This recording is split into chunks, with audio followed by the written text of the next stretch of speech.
Sabe, todo dia a gente é bombardeada por um monte de projeção, número, previsão, economia, mercado, Nossa, nem fala. PIB pra cá, inflação pra lá, juro que sobe, bolsa que desce, ou é o contrário. Assim, fica difícil até organizar o pensamento, né? É verdade. É tanto dado, tanto cenário diferente. Se a gente não filtrar, fica perdido mesmo. Cada relatório, cada banco parece que pinta um quadro um pouquinho diferente. Exatamente.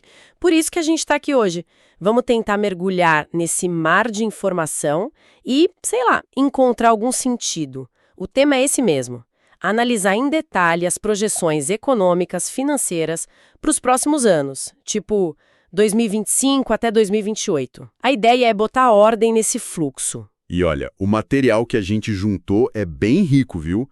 Tem relatório de banco de investimento grande, global, local, Goldman Sachs, JP Morgan, Morgan Stanley, Standard Chartered, aqui no Brasil, XP, Itaú BBA, outros também, Uhum. On Forecast, e fundamental, o nosso Boletim Focus do Banco Central, que dá o pulso do mercado aqui. Isso. É importante lembrar, a maioria dessas fontes que a gente está olhando são ali de meados de setembro de 2025, mais ou menos. E claro, as visões são múltiplas, nem sempre batem. Perfeito. Então, nossa missão hoje é essa: separar o sinal do ruído nesse emaranhado todo. A gente quer pegar o que é mais importante nessas projeções, sabe? Identificar as tendências, onde o pessoal concorda e onde discorda, que às vezes é até mais interessante. Com certeza. E entender o que esse mosaico todo pode estar sinalizando para o futuro próximo. Bom, vamos lá, vamos desembrulhar isso. Que tal começar pelo cenário global? Qual a temperatura geral do crescimento mundial que essas fontes estão indicando? Olha, o consenso assim aponta para um crescimento global moderado, mas longe de ser igual para todo mundo. O FMI, por exemplo, ele coloca o PIB mundial em 3,0% para 2025. E acelera um tiquinho para 3,1% em 2026. Já o Banco Mundial, ele soa um pouco mais cauteloso, 2,3% em 2025, subindo para 2,7% em 2026. Menos, né? Menos. A OCDE fica ali no meio termo, né? 2,9% para os 2 anos, 25 e 26. Olhando mais para frente, algumas fontes sugerem que o ritmo fica por aí, talvez até desacelere um pouco, sabe? Mantendo o crescimento global ali perto dos 3% até 2028. Entendi. Então, assim, não há um cenário de recessão global, mas também não há aquela expansão uau super forte. Um ritmo mais contido, talvez. Exato. Contido é uma boa palavra. E o fascinante aqui é como instituições diferentes leem os mesmos sinais globais, tipo tensão geopolítica, cadeia de suprimento ainda se ajeitando, e principalmente a inflação que está persistente em várias economias desenvolvidas. Sim. Eles leem isso com nuances diferentes nas projeções. Essa inflação teimosa é um ponto-chave, sabe? Porque ela deixa os bancos centrais, tipo o Fed americano, o Banco Central Europeu, mais vigilantes, com juros mais altos do que a gente viu na década passada. E isso, claro, freia um pouco a economia mundial. Faz todo sentido.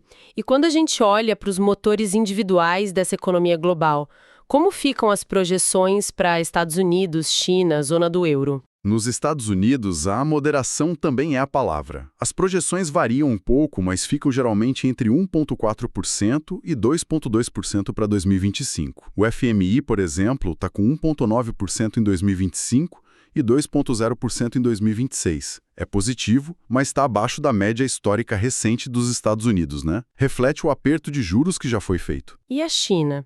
Ela ainda é aquela grande locomotiva do crescimento que a gente se acostumou a ver? Olha, a China continua crescendo bastante, né, se a gente comparar com o Ocidente.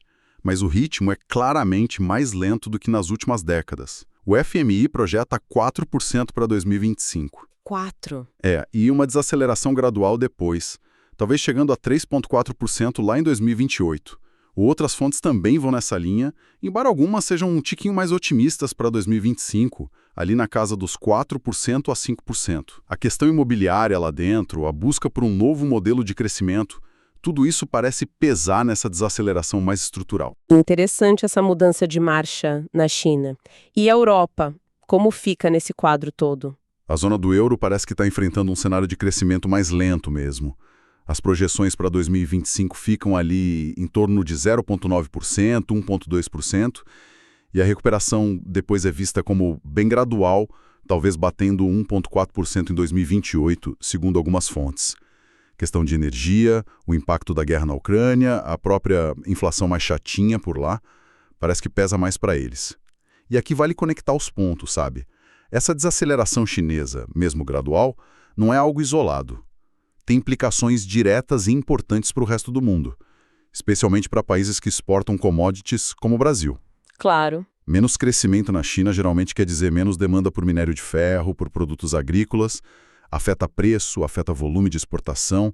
É um fator chave para a gente entender as projeções aqui para o Brasil. Ótima conexão. Então vamos trazer a lupa para cá, para o Brasil.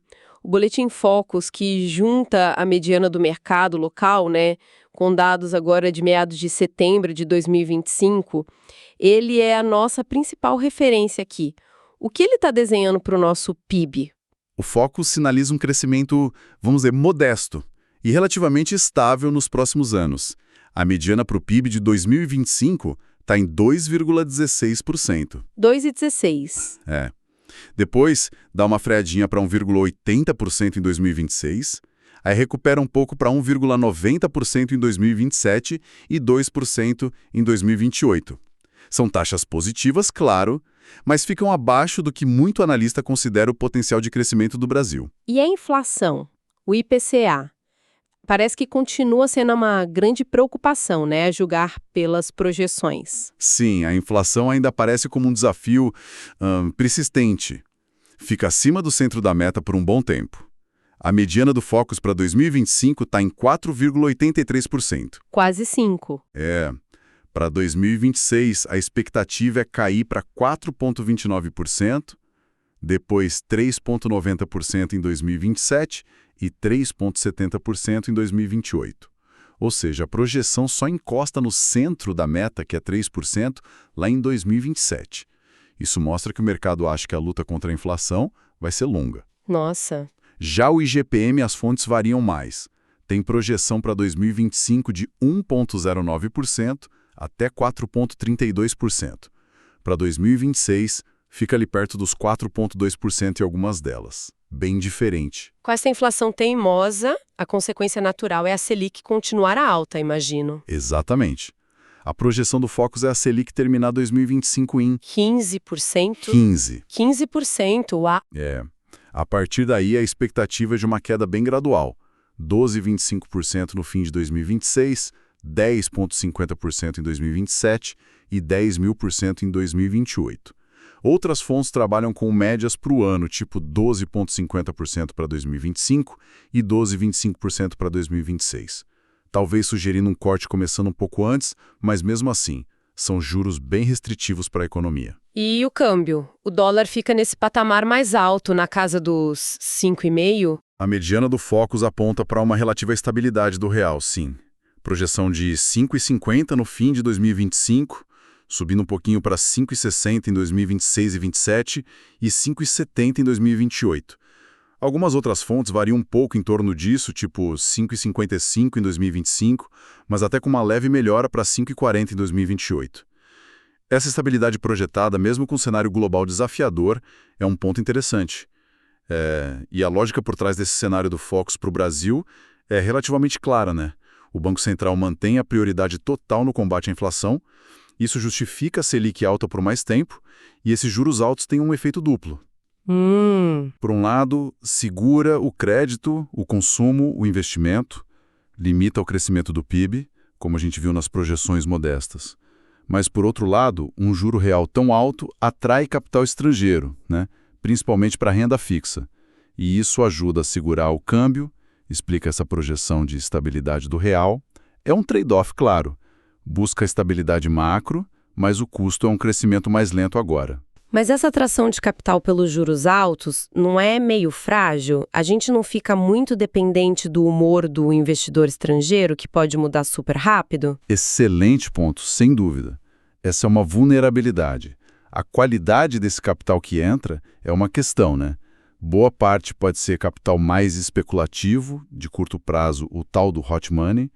Entra buscando juro alto, mas pode sair voando ao menor sinal de problema lá fora ou de piora na percepção aqui dentro. Entendi. E aí entra outro fator crucial, que várias análises mencionam: o risco fiscal. A sustentabilidade das contas públicas, a dívida, se o governo vai cumprir as metas, tudo isso está na mira. Qualquer escorregada aí pode minar a confiança e reverter o fluxo de capital rapidinho. Aí pressiona o câmbio, complica a vida do Banco Central. Ou seja, a estabilidade que o Focus projeta depende muito da percepção de que o fiscal, mesmo com os desafios, vai se manter nos trilhos. Entendido. O fiscal é a âncora, ou a falta dela, para essa estabilidade toda. Agora, saindo um pouco do macro brasileiro e olhando para os mercados financeiros lá fora. O que as projeções indicam para os grandes índices de ações, tipo o S&P 500? Aqui a conversa muda de tom. As projeções para o S&P 500, o principal índice americano, são na maioria otimistas. E algumas são bem agressivas, viu? O Goldman Sachs, por exemplo, vê o índice entre 6.600 e 6.900 pontos no fim de 2025. Nossa! O JP Morgan é um pouco mais pé no chão, projeta 6.000. Mas se a gente olhar para 2026, 27 e 28, aí as projeções decolam. Tem fonte falando em 7.500, 8.500, e tem gente projetando até 10.400 pontos em 2028. Uau, 10.400 no S&P 500. Isso é um otimismo e tanto, né? Especialmente se a gente compara com aquele cenário de crescimento global mais moderado que a gente estava falando. E os outros índices globais seguem essa toada? O MSCI World, que pega ações de países desenvolvidos no geral, também mostra uma tendência de crescimento segundo fontes como Morgan Stanley. Outras até dão números, tipo perto de 3.800 pontos em 2025, subindo gradualmente para 4.400 em 2028. Já o Russell 2000, que é o índice das empresas menores nos Estados Unidos, as small caps, o quadro é mais volátil. Algumas fontes nem arriscam número, só falam em variação percentual. Outras colocam ali tipo 2.668 em 2025, mas com uma possível queda para perto de 2.293 em 2028. Isso talvez mostre uma aposta maior nas gigantes de tecnologia que dominam o S&P 500 e menos nas pequenas. E o dólar? Aquele índice DXY contra outras moedas fortes, ele perde força? As projeções sugerem que o dólar deve continuar relativamente forte agora no curto prazo, mas com uma tendência de enfraquecer um pouco mais para frente. Para 2025, o DXY é visto ali na faixa de 97 a 104 pontos. Para 2028, esse intervalo alarga um pouco e vai mais para baixo, entre 90 e 102. Algumas fontes são até mais baixas para o dólar, projetando níveis de 85 pontos. Interessante. Esse enfraquecimento gradual do dólar no longo prazo geralmente é bom para ativo de risco e para emergentes. E aqui a gente chega num ponto crucial que você mesma mencionou. Esse aparente descolamento. De um lado, projeção macro global moderada, inflação, juro ainda apertado. Do outro, projeções super otimistas para a Bolsa Americana, por exemplo. Exato. Isso levanta uma questão importante, que está em muitos relatórios. O que explica essa diferença? Será que a Bolsa está antecipando uma recuperação econômica mais forte do que os modelos prevêem? Ou será que está otimista demais, talvez focada demais no potencial da inteligência artificial ou na expectativa de corte de juros mais forte do Fed a partir de 2026? Essa tensão entre o macro e o mercado é um dos grandes temas para os próximos anos. Que interessante essa dicotomia. E trazendo para o nosso quintal, como fica o Ibovespa nesse contexto? As projeções por aqui também são otimistas. Sim, para o Ibovespa, o tom geral também é de otimismo. Bancos como XP e Itaú BBA trabalham com o Ibovespa na faixa de 145 mil a 155 mil pontos para o fim de 2025. Bom patamar. Olhando mais para frente, outras fontes esticam mais essa corda. Tem projeção chegando a 156.700 para 2025 e mirando níveis como 172 mil, 185 mil, até 189 mil pontos entre 2026 e 2028. A narrativa que parece sustentar isso para o Ibovespa é a de valor e recuperação. O argumento é que a Bolsa brasileira estaria com preço atrativo, sabe, o valuation, especialmente comparando com outros mercados. E também o cenário de queda gradual da Selic a partir de 2026, que a gente viu no Focus, ajuda as ações, né? Ficam mais atraentes que a renda fixa. Claro. Mas, óbvio, o Ibovespa não vive isolado. O desempenho dele depende muito do cenário global, preço de commodity, pensa em Vale e Petrobras, e do fluxo de capital estrangeiro, que, por sua vez, depende do risco global e do risco interno, incluindo o fiscal que a gente já falou. É uma aposta de que os fatores locais, bons valuation, queda de juro, podem superar os desafios de fora e os riscos daqui. Falando em commodities aqui, as projeções parecem um verdadeiro samba doido, né? Tendências bem diferentes. Começando pelo ouro, que costuma ser aquele termômetro de incerteza. Sem dúvida. Nas commodities a dispersão é enorme. O ouro, por exemplo, está brilhando forte nas projeções de algumas casas importantes. Goldman Sachs, JP Morgan, estão falando em 3.700 a 4.000 dólares a onça já em 2025. 4.000 dólares? É. Tem até previsão mais ousada, tipo John Paulson mirando 5.000 dólares em 2028. Essa visão otimista geralmente aposta no ouro como refúgio, né? Incerteza geopolítica, expectativa de queda do juro real no futuro. Mas, é crucial dizer, não é todo mundo que pensa assim. Ah, tá. Tem outras fontes bem mais conservadoras. Projetam o ouro mais perto de 1.950 dólares em 2025 e até caindo para 1.800 dólares em 2028. Talvez focando mais num dólar forte ou que as tensões vão diminuir, uma divergência assim brutal. E a prata? Se o ouro já está disperso, a prata parece que tem projeção em universo paralelo. É impressionante. A dispersão na prata é ainda maior. Para 2025, tem de tudo. De 27 dólares a onça, nas análises mais cautelosas, passa por 35, 36 que JP Morgan e HSBC falam, e chega a 54,5 em outras. 54? E para 2026, a janela abre mais ainda, de 25 dólares até 60 dólares. E o mais doido, a gente achou uma fonte projetando prata entre 187 e 195 dólares em 2028. 195 dólares. Meu Deus! Pois é. Essa amplitude gigantesca deve ser por causa da dupla natureza da prata, né? É ativo de refúgio, tipo ouro, mas também é metal industrial importante para tecnologia verde, painel solar, eletrônico.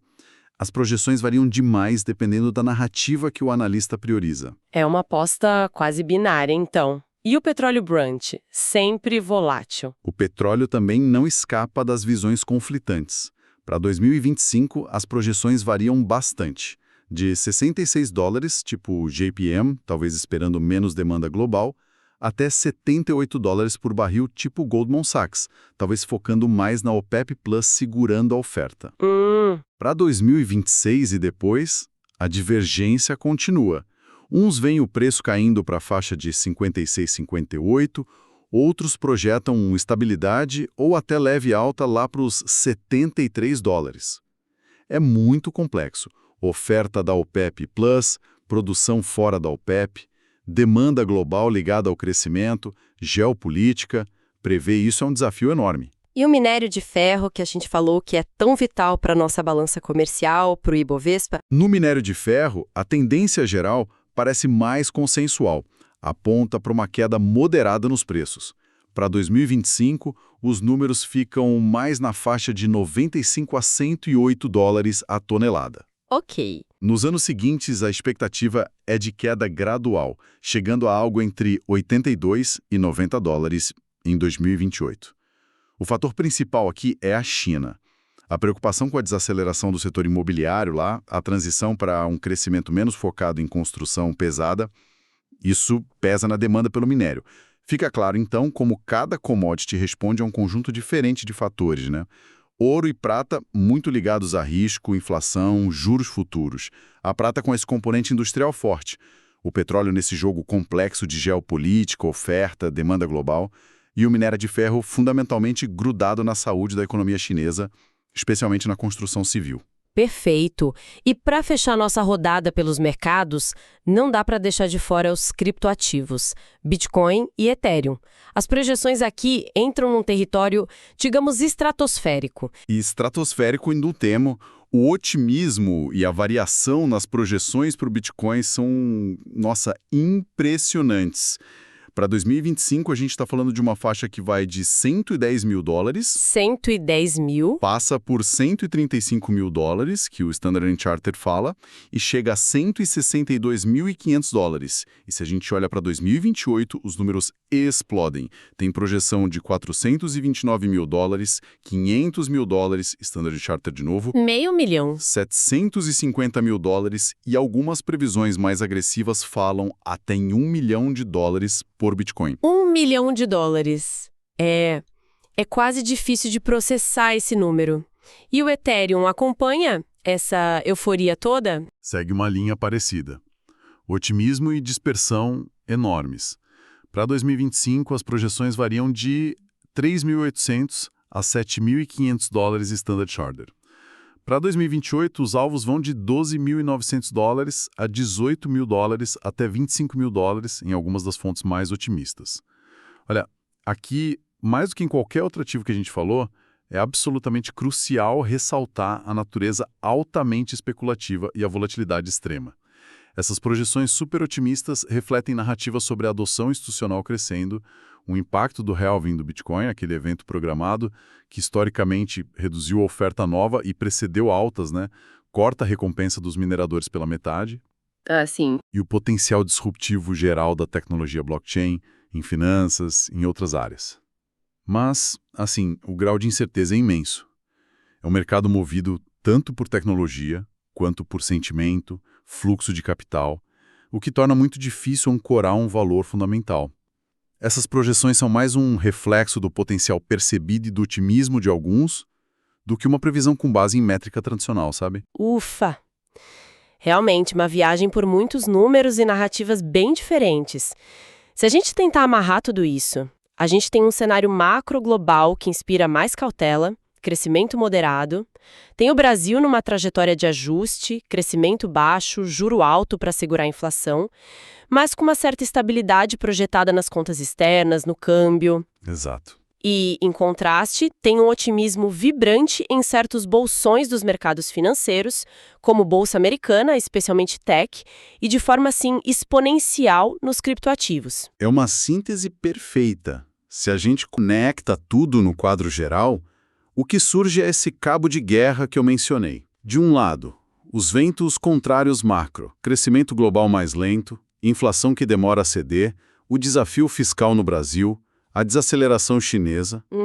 Do outro lado, a aposta de alguns mercados na resiliência das empresas, na inovação tecnológica IA, criptomoedas e, principalmente, na ideia de que os juros altos não vão ficar para sempre e que um eventual corte, principalmente nos Estados Unidos, pode destravar valor. Os riscos-chave que as fontes sempre falam são tensão geopolítica, inflação mais persistente, uma freada mais forte na China, piora fiscal no Brasil e a própria volatilidade dos mercados mais especulativos.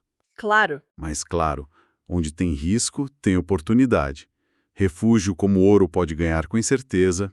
O mercado brasileiro pode oferecer valor se a estabilização vier e os juros caírem em ações e renda fixa, e commodities específicas vão ter suas próprias dinâmicas. Então, tentando assim destilar a mensagem final, o cenário para 2025-2028 é complexo, cheio de nuance e principalmente de divergência importante entre as projeções.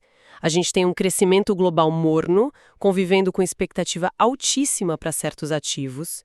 Tem um Brasil buscando estabilidade, mas a um custo de crescimento. Commodities com futuros totalmente diferentes entre si.